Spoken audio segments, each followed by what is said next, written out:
నమస్తే. Today burning point. Voting సరళిని బట్టి గెలుపు ఓటములకు అవకాశాలు ఉన్నాయా? ఏ ఓటరు ఎటువైపు మొగ్గు చూపారు? ఏ నియోజకవర్గాల్లో ఎంతవరకు ఓటింగ్ పర్సెంటేజ్ నమోదైంది? దానిలో మహిళలు, రైతులు ఎటువైపు ఉన్నారు? Below poverty line, middle class people ఎటువైపు ఉన్నారు? అప్పర్ క్లాస్ పీపుల్ ఎటువైపు ఉన్నారు? ఉద్యోగులు ఎలా ఉన్నారు అన్న అంశాలపైనే జిల్లాలో ప్రధానంగా చర్చ జరుగుతుంది. ఈ ప్రధానమైన చర్చ అంతా ఓటింగ్ ప్యాటర్న్ మీదనే ఆధారపడి ఈ చర్చ జరుగుతుంది. ఓటింగ్ శాతం పెరిగింది కాబట్టి ప్రభుత్వం మారిపోయే అవకాశాలు ఉన్నాయని కొందరు అంచనా వేస్తుంటే, ఓటింగ్ శాతం పెరుగుదల ఎటువైపు చూసిందో, ఎటువైపు మళ్ళిందో మీరు చెప్పగలరా అంటూ మరోవైపు చర్చ జరుగుతుంది.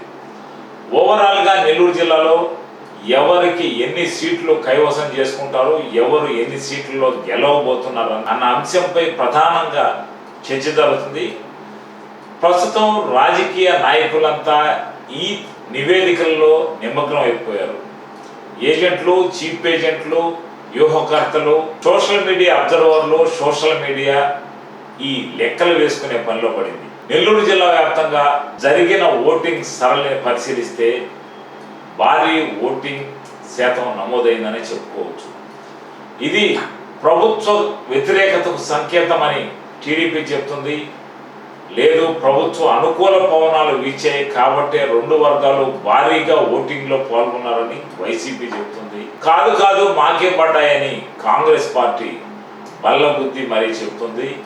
అయితే ప్రస్తుతం ఈ ఓట్లు సరళి ఎలా కొనసాగింది, ఓటింగ్ శాతం ఎలా పెరిగింది అన్న అంశాలు పరిశీలిస్తే ప్రధానంగా ఎన్నికల అధికారిగా ఉన్న కె హరినారాయణ్ ప్రచారంలో ముందున్నారు. ప్రతి ఒక్కరూ ఓట్ చేయాలన్న కసితో జనం ఉన్నారు. దానికి తగ్గట్టుగానే రెండు పార్టీలు అత్యంత కాస్ట్లీ ఓటింగ్గా మార్చేసాయి నెల్లూరు జిల్లాని. పార్టీలు ఒప్పుకున్నా ఒప్పుకోకపోయినా జిల్లా వ్యాప్తంగా రెండు ప్రధాన పార్టీలు ఓటర్లకి నోటు ఇచ్చాయి. ఓటుకు నోటుతో ఓటర్లను కొనుగోలు చేసే పనిలో పడ్డాయి. అయితే కొందరు తీసుకున్నా మరికొందరు ఇవ్వలేకపోయినా అయితే ఓటింగ్ పర్సెంటేజ్ మాత్రం భారీగా పెరిగింది. చాలామంది వ్యాపారస్తులు వివిధ రకాల పనుల నిమిత్తం ప్రతినిత్యం బిజీగా ఉండేవారు సైతం ఓటింగ్ వేసేందుకు ముందుకు వెళ్లారు. జరిగిన ఓట్ల పండుగలో భారీగానే జనం పాల్గొన్నారు.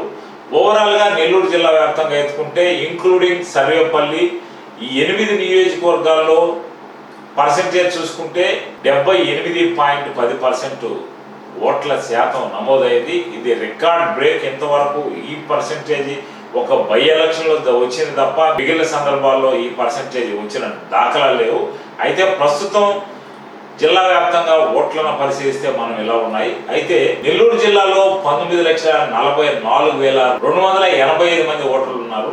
ఈ ఓటర్లు మొత్తం ఎటువైపు మొగ్గారన్నది చెప్పలేని విషయం. ఈ ఓటర్లు ఎటువైపు మొగ్గారని తెలుసుకోవాలంటే మనం జూన్ 4 వరకు ఆగాల్సిందే. ప్రస్తుతం కందుకూరు నియోజకవర్గంలో టోటల్ ఓట్లు 2,28,913 ఓట్లు. దీనికి గాను 82.19% ఓట్లు నమోదయ్యాయి. కావలి మొత్తం 2,38,554 ఓట్లు ఉండగా దీనిలో 81.83% నమోదైంది. దాదాపు 82%కి ఇది ఎగబాకింది. ఆత్మకూరు నియోజకవర్గంలో 2,15,401 ఓటు ఉంది.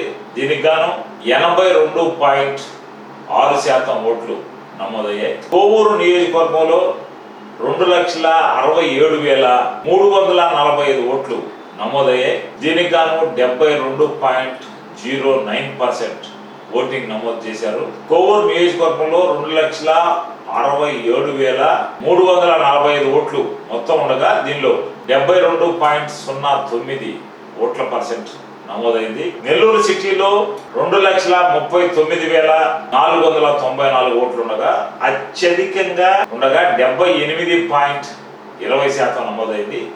నెల్లూరు రూరల్లో 2,80,888 ఓట్లు ఉండగా 66.18% మాత్రమే నమోదయ్యాయి. ఉదయగిరిలో 2,41,000 677 ఓట్లు ఉండగా 83.64% ఓట్లు అత్యధికంగా నమోదయ్యాయి. గ్రామీణ ప్రాంతం ఓటింగ్ భారీగా పడ్డట్టు దీన్ని బట్టి మనకు తేటతెల్లమవుతుంది.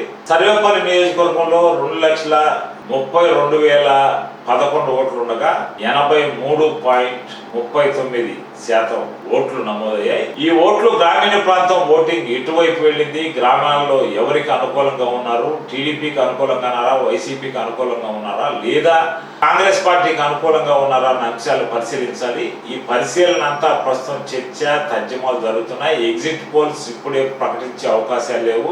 జూన్ 1వ తేదీ భారతదేశంలో ఎన్నికలు పూర్తయ్యేంత వరకు ఎలాంటి ప్రకటన చేయరాదన్న నిబంధనతో ఎలాంటి ప్రకటన చేసే అవకాశం లేదు. ఈ నేపథ్యంలో చూద్దాం, ప్రస్తుతం నెల్లూరు జిల్లాలో ఓటింగ్ సరళిని బట్టి ఓట్లు గెలుపోటములు నిర్ణయిస్తారా, లేదా ఓటర్లు ఎటువైపు మొగ్గారన్న విషయం తేలాలంటే జూన్ 4వ తేదీ వరకు మనం వెయిట్ చేయాల్సింది.